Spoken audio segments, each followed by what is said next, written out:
৭ জানুয়ারি রাত ১০টা বাজতে ১ মিনিট বাকি। সিসিটিভির ফুটেজে দেখা যায় কয়েকজন তরুণ চট্টগ্রাম নগরীর রিয়াজউদ্দিন বাজারের বন্দরবিতান মার্কেটে ২ নম্বর পাখির গলিতে ঢুকছে। তার ৫ মিনিট পর অর্থাৎ ১০টা ৪ মিনিটে আবারও তাড়াহুড়া করে বেরিয়ে আসছে। এই ৫ মিনিটে তারা এলোপাথাড়ি ছুরিকাঘাত করে হত্যা করে শাহিদ হোসেন মনাকে।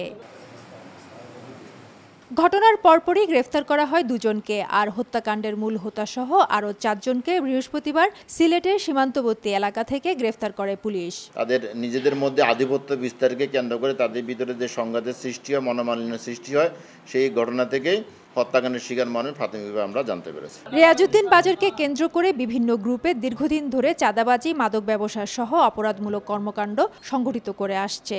সেখান থেকে এই হত্যাকাণ্ড বলে ধারণা পুলিশের। নগদের কাছে সব গ্রাহকই প্রিয়, তাই তো সারা দেশে ক্যাশ আউট চার্জ সবচেয়ে কম।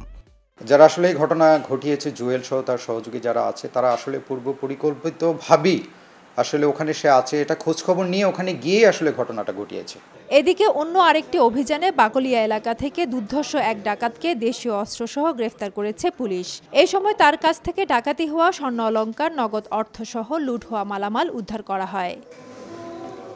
ফেরদৌস লিপি, সময় সংবাদ, চট্টগ্রাম।